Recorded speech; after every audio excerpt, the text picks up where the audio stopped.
So good afternoon dear students. As you all know that in the last period we learnt about Vidhan Parishad. Now we are going to go through this lesson, that is the state government, right? So the state government background. As you all know, India has a large geographic expanse with a multicultural population. There is a diversity in language, religion, ways of life, tradition, culture and many more. So it is very difficult to govern this constitution. Therefore the Constitution of India has adopted a federal system. Means every state will have its own have its own government, right? Now the state legislature. Like the parliament at the central level, every state has its own legislature. But only 7 states in India have 2 houses, that is bicameral legislature. Maharashtra has a bicameral legislature. The members of the state legislature are known as members of the legislative assembly, right? MLA. Legislature of Maharashtra. Legislature of Maharashtra has 2 houses, namely Vidhan Sabha and Vidhan Parishad. Vidhan Sabha. There are 288 members in the Vidhan Sabha and it is the first house of Maharashtra. In case there is inadequate representation, the Anglo-Indian community reserved a one seat in the Vidhan Sabha, and some seats are reserved for the scheduled castes and scheduled tribes in Maharashtra. Maharashtra is divided into territorial constituencies. So one member from each constituency consists the seat of the Vidhan Sabha. The tenure of Vidhan Sabha is 5 years. However, in exceptional circumstances, election can be held before the completion of 5 years. Any citizen residing in Maharashtra and who has completed 25 years of age can contest the election to Vidhan Sabha. Speaker of Vidhan Sabha. The proceedings of Vidhan Sabha are carried out under the supervision and guidance of the Speaker. The elected members of the newly constituted Vidhan Sabha elect the Speaker and Deputy Speaker of the Vidhan Sabha from amongst themselves. The Speaker has many responsibilities which range from power to prepare the order of business, to carry out the proceedings of the House in a disciplined manner, or to suspend members for misbehavior or misconduct. In absence of the Speaker, the responsibility is taken over by the Deputy Speaker. Maharashtra's legislature conducts minimum 3 sessions in a year. The budget session and the monsoon session is conducted in Mumbai, while the winter session is conducted in Nagpur. Now in the previous chapter we have learned Vidhan Parishad. So we'll go through this. So Vidhan Parishad consisted of 78 members, right? And the members of this Vidhan Parishad are elected from the fields of literature, science and social service, and the other members are elected by the members of the Vidhan Sabha. Local government institution, teacher constituencies and graduate constituencies. A Vidhan Parishad is never fully dissolved. The tenure of the Vidhan Parishad is of 2 years. The proceedings of Vidhan Parishad are conducted under the control and guidance of the chairman. Executive of Maharashtra. The governor, chief minister and the council of ministers together form the executive of Maharashtra.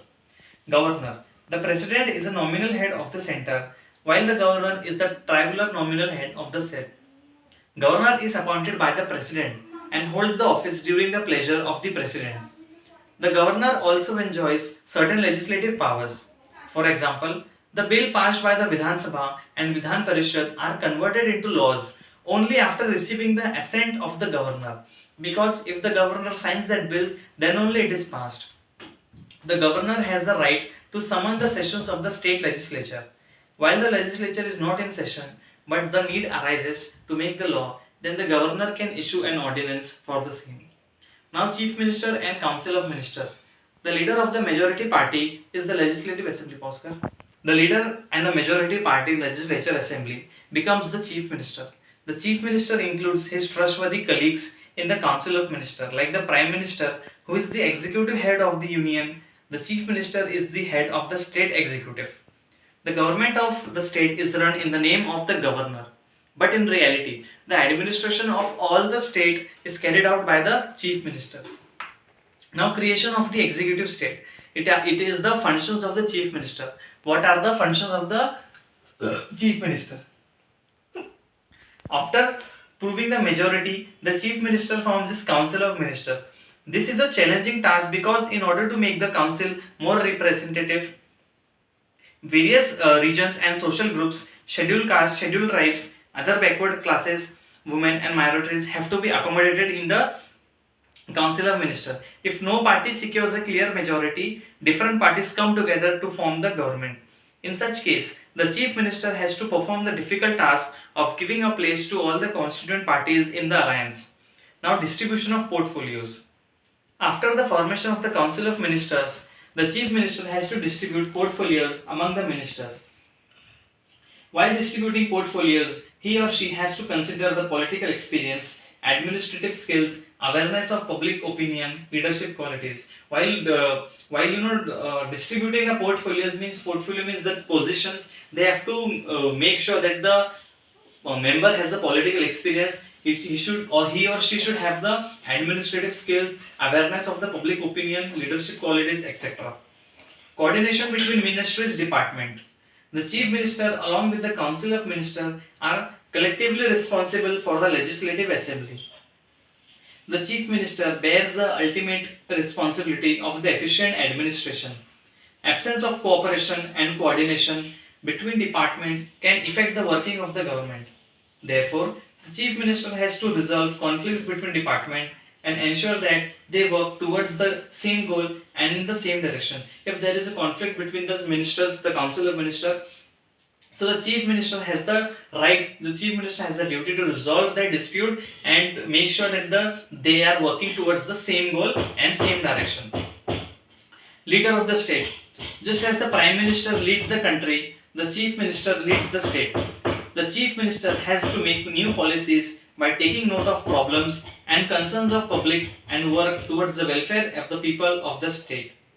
The people look at the Chief Minister as a problem solver. So the people, the subject looks at the Chief Minister as their problem solver. Means the Chief Minister has to solve all the problems of the people of states of Maharashtra. The people look at the Chief Minister as the problem solver. The Chief Minister intervenes in issues facing the state and comforts the people. Maharashtra is one of the progressive states in India. This state leads in sectors like education, industry, service sector, health and social security, etc. Terror attacks and Naxalite left-wing extremist movements active in certain regions are the two major challenges facing the state of Maharashtra. So some challenges like terror attacks and Naxalites are the two main challenges facing in Maharashtra. So today we have learned everything about the state government. Now your homework is to write all this exercise. You have to find answers from this textbook, right, and complete your notebook. So we'll do the next lesson, that is bureaucracy, in the next period. Thank you.